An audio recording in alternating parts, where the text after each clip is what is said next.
Big बॉसच्या घरात पहिल्याच आठवड्यामध्ये ज्या आहेत ते खूप खतरनाक गोष्टी ज्या आहेत त्या घडत आहेत. कारण की फक्त 7 दिवस झालेले आहेत बिग बॉस मराठी सीझन 6 चालू होऊन आणि त्यामध्ये आता अजून एक दुसऱ्या कंटेस्टंटला जे आहे ते घरातून बाहेर जावंसं वाटतंय. तो म्हणतोय काही बी करा, मला काढून टाका. एलिमिनेशनचा टास्क जर तुम्ही बघितला असेल त्यात पण ती बोलते मला काय समजत नाही गेम, मला काढून टाकलं, मी गेले तरी चालेल, मला काय नाही.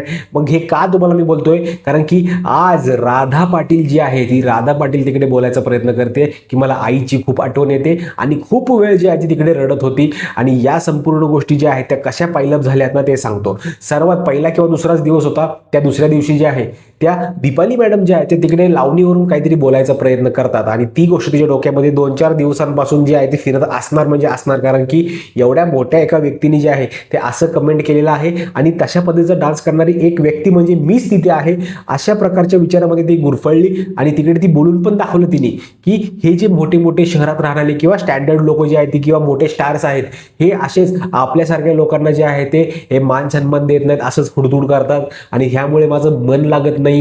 या संपूर्ण गोष्टी ज्या आहेत ते राधा पाटीलच्या आयुष्यामध्ये तिकडे घडत आहेत बिग बॉसच्या घरामध्ये. आणि ती म्हणते की मला बिग बॉसच्या घरातून बाहेर काढलं तरी चालेल, मी नॉमिनेटमधून मला घरातून बाहेर जरी काढलं तरी चालेल. आणि या संपूर्ण ज्या गोष्टी आहेत पहिल्या आठवड्यामध्ये होणं हे थोडंसं रिस्की आणि थोडंसं धक्कादायक आहे. कारण की राधा पाटीलला घरात आणलंय, का आणलंय तर तिच्या लेवलची एक टक्कर देणारी कोणतरी एक बाहेर आहे आणि ह्या दोघींचे भांडणं आहेत आणि ह्याच्यावर टीआरपी घ्यायचं आहे. आणि तीच व्यक्ती जर बोलत असेल की मलाच घराच्या बाहेर जायचंय तर मेकर्स देखील डोक्याला हात लावून बसलेले असतील की बाबा आता आपण करायचं काय, आपण एवढी मेहनत करून हिला घरात तर आणलं, पण आणलं तर आणलं, हिची बोलायची पद्धत बी इतकी शांत आहे, मग कळत नाही का यांना असं तसं, मी इतकी स्लो बोलते तिला आणि भाषा तर तिची एकदम इंटरनॅशनल जे कशी बोलते. आता कोणाचे मी काय बोलत नाहीये, तुमचं मत काय आहे, ही कशा पद्धतीने बोलते, तिला घराच्या बाहेर जायचंय, तिची टीआरपी साठी तिला आणलेलं आहे.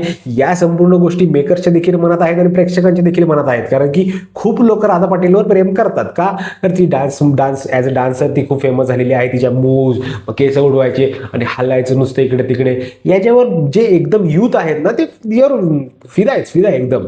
आणि त्या गोष्टीमुळे जे आहे ते संपूर्ण लोक आता टेन्शनमध्ये आहेत की बाबा हिला तर घराच्या बाहेर जायचं, मग आम्ही बघायचं कोणाला, असा संपूर्ण मॅटर आहे. तुमचं काय मत आहे नक्की मला कमेंट करून सांगा. भेटूया पुढच्या व्हिडिओमध्ये. तोपर्यंत जय हिंद, जय महाराष्ट्र.